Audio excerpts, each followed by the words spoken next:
James Gallo called it, and he joins us. We're going to talk a lot of junior hockey here the rest of the spring because this is the best time. How you doing, James? Excited? Yeah, I mean, late nights, early mornings, but it's great. I mean, it's kind of what you want right now. Some exciting hockey in our second round series, so it's been fun so far. Yeah, no kidding. And well, I understand you do have some hockey weather there. Probably doesn't feel like spring yet.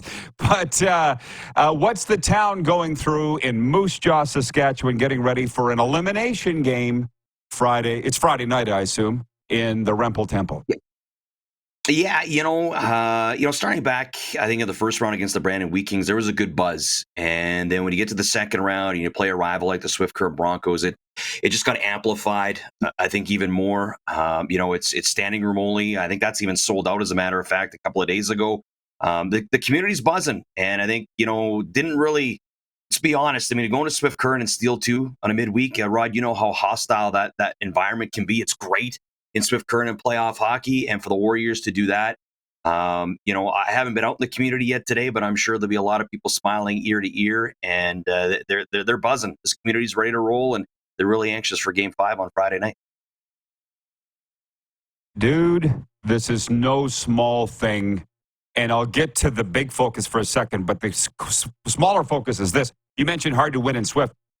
They're a hard team to close out, too, to nail the coffin door on. What is Coach Mark O'Leary saying about that?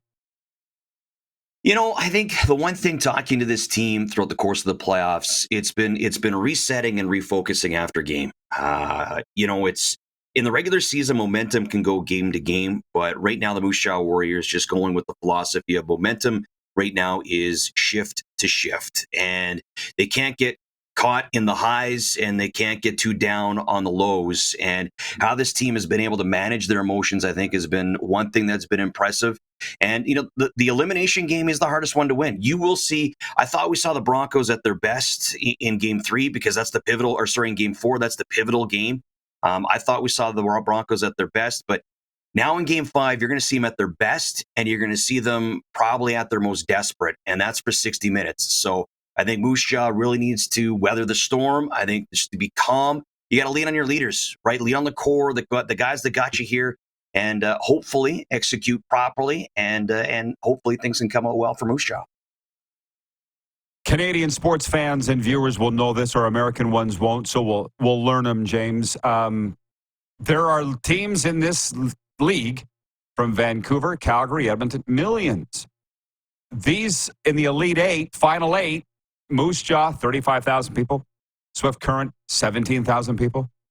Pretty amazing they're still standing. What's the secret, do you think? Not only that, Rod, but they are just 2 of 4 community-owned teams in the Western Hockey League, which I think to have 2 community-owned teams inside the Elite Eight in the Western Hockey League is pretty impressive. I mean, they are the lifebloods of their community from, let's say, September to whenever their seasons are done. The rinks are always packed. The fans are always wanting to talk about their teams throughout the course of the year, and they mean a lot. And being community-owned, the dollars and cents mean a lot as well. When you're playing against teams that have some teams have unlimited budgets. Let's call a spade a spade. That's not the case with Moose Jaw and Swift Current. And what these teams do business wise, I think, is tremendous to keep their organizations rolling. And on the ice, how they're able to compete, and more importantly, provide an exceptional player environment is probably the most important thing. And I think both Swift Current and Moose Jaw do a fantastic job in that category. Not to put the cart ahead of the horse too much, but when is the last time the Warriors got to the East Final? I'm getting old. Was it 04, 06? How long has it been? No, last time was 2011, 2012, Eastern Conference Final against the Edmonton Oil Kings. Lost that one in 5 games. That was the first year of our brand new facility.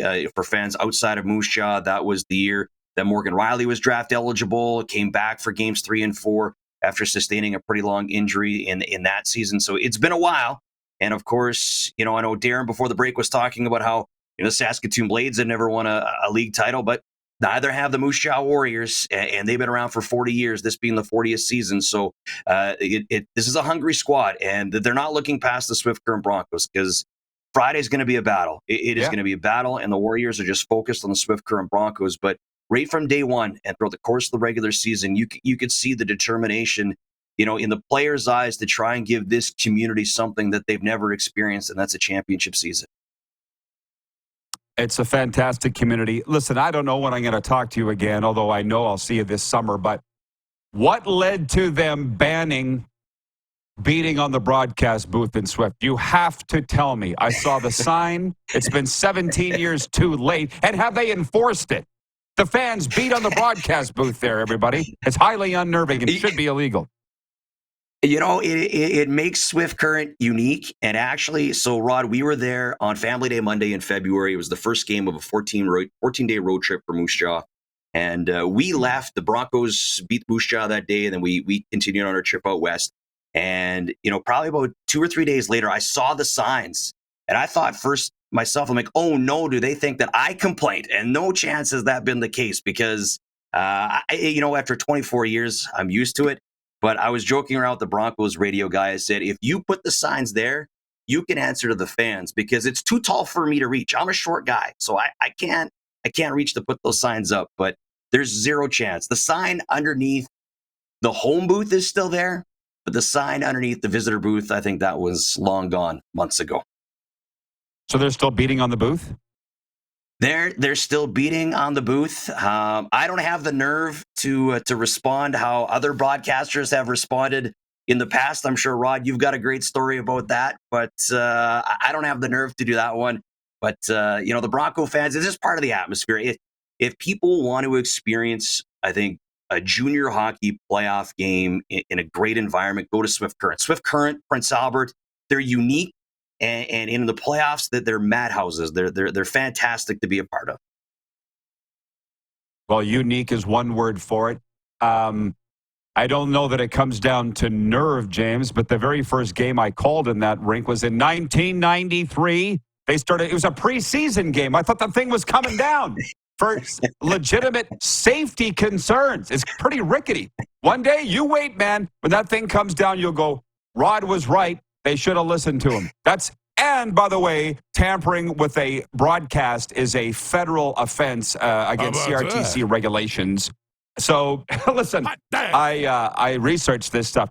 For your sake, brother, I hope you're not going back there this year. Good luck Friday night. Anything you would like our viewers and fans to hear before I let you go? You know what? I think just appreciate the coverage, right? I mean, I think it's great to get news about the Moose Jaw Warriors, the Swift Current Broncos, the Western Hockey League. It's an exciting time of year, and everybody's into it, right? Spring and fall, Rod, are the best times. Fall, you got hockey returning and baseball playoffs, and in the spring, you got hockey playoffs and baseball's back. So these are my two most exciting times of the year, and everybody's along for the ride right now, and it's been fun. Go get him, JG. Thanks for the time. Anytime. Appreciate the call there, Rod. James Gallo, the voice of the Moose Jaw Warriors.